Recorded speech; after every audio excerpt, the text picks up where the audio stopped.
اگر ہم یہ کہیں کہ مال و دولت ہونا اور صاحب حیثیت ہونا، پوزیشن کا ہونا آپ کو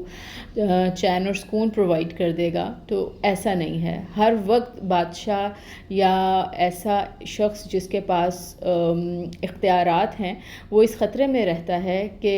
اس کے خلاف کوئی سازش نہ ہو جائے، بغاوت نہ ہو جائے، یا اس کو اپنے اس سیٹ کے چھن جانے کا خطرہ ہوتا ہے۔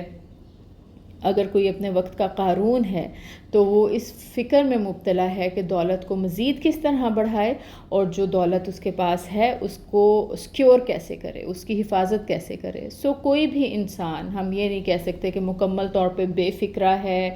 پرسکون ہے اور چین کی دولت سے مالا مال ہے۔ کیونکہ انسان کو پیدا ہی مشقت میں کیا گیا ہے، یہ آیا مبارکہ ہمیں بتا رہی ہے۔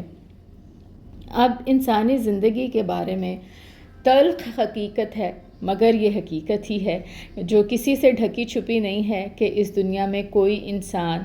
جیسا بھی ہے، جہاں بھی ہے، غریب ہے یا امیر ہے، صاحب اقتدار ہے یا فقیر ہے، مشقت، کوفت، پریشانی اس کا مقدر ہے۔ کوئی انسان جسمانی محنت کے ہاتھوں بے حال ہے، کوئی ذہنی مشقت سے دوچار ہے، کوئی جذباتی اذیت سے پریشان ہے، تو کوئی نفسیاتی خلفشار کا شکار ہے۔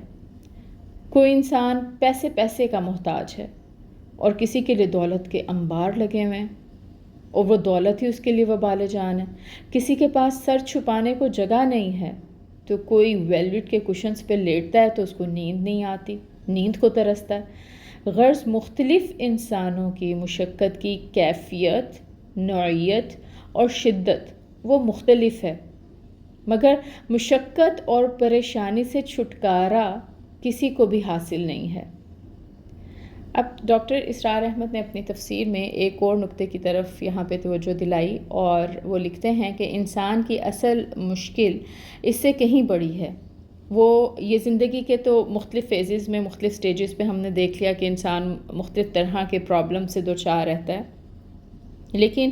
ایک اور بہت بڑی پرابلم ہے جو دنیا کی مشکلات سے بہرحال بڑی ہے، وہ یہ کہ دنیا کی زندگی تو گزر گئی، اس کے بعد جو اس نے رب کے حضور پیش ہو کر اپنے ایک ایک عمل کا حساب دینا ہے نا، اور وہیں پہ اس کی قسمت کا حتمی فیصلہ ہونا ہے، یہ ہے انسان کی اصل مشکل اور سب سے بڑی مشکل۔ اب اگر اس ساری صورتحال میں انسان کی اصل مشقت، اس کی اصل مشکل کا اور ٹریجڈی کا اندازہ لگانا ہو، تو ہم ایک انسان کا تصور کرتے ہیں جو زندگی بھر دنیا حاصل کرنے کے جنون میں کولہو کے بیل کی طرح محنت اور مشقت کی چکی میں پستا رہا، طرح طرح کی ذہنی اور نفسیاتی اذیتوں کی آگ میں جلتا رہا، پھر مشقتوں پر مشقتیں برداشت کرنے اور تکلیفوں کے اوپر تکلیفیں جھیلنے کے بعد جب یہ انسان اپنے رب کی عدالت میں پیش ہوا تو اس کا دامن نیکیوں سے خالی تھا۔ چنانچہ ہوا کیا کہ اس کو دائمی سزا کا حکم ہوا اور اسے جہنم میں ہمیشہ کے لیے جھونک دیا گیا۔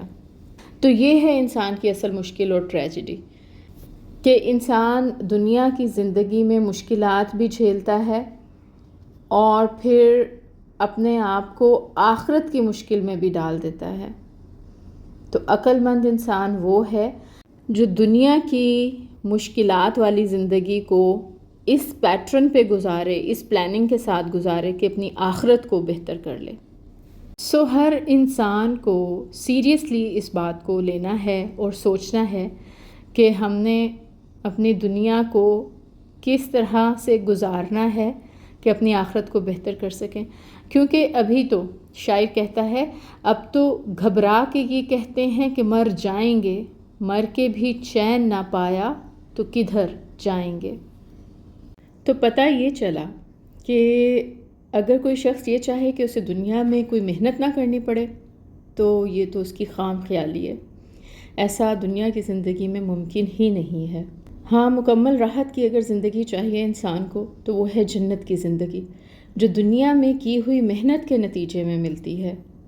تو انسٹرکشن اب یہ دی گئی انسان کو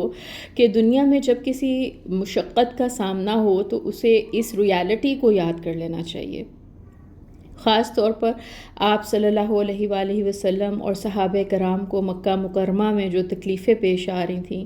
اس آیت میں ان کو بھی تسلی دی گئی ہے۔ اور یہ بات کہنے کے لیے سب سے پہلے شہر مکہ کی قسم کھائی گئی، شاید اس لیے کہ مکہ مکرمہ کو اگرچہ اللہ تعالیٰ نے دنیا کا سب سے مقدس شہر بنایا ہے، لیکن وہ شہر بذات خود مشقتوں سے بنا ہے۔ اس کے تقدس سے اگر فائدہ اٹھانا ہے تو آج بھی ہمیں مشقت اٹھانی پڑتی ہے۔ پھر خاص طور پر آپ صلی اللہ علیہ وآلہ وسلم کے مکہ شہر میں مقیم ہونے کا حوالہ دیا گیا،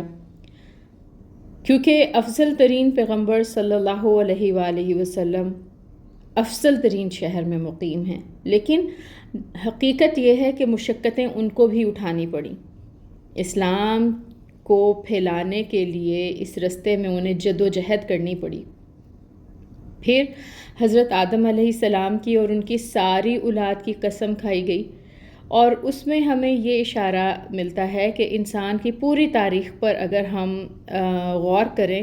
تو یہ حقیقت ہر جگہ نظر آئے گی کہ انسان کی زندگی جو ہے وہ مشقتوں سے بھرپور ہے۔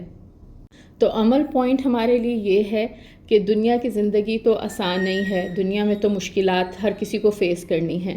لیکن اس مشکلات والی زندگی کو ہمیں کس طرح سے کس پیٹرن پہ گزارنا ہے تاکہ ہم اپنے کل کو، اپنی آخرت کو بہتر کر سکیں، اس چیز کو ہمیں ریئلائز کرنا ہے۔ اور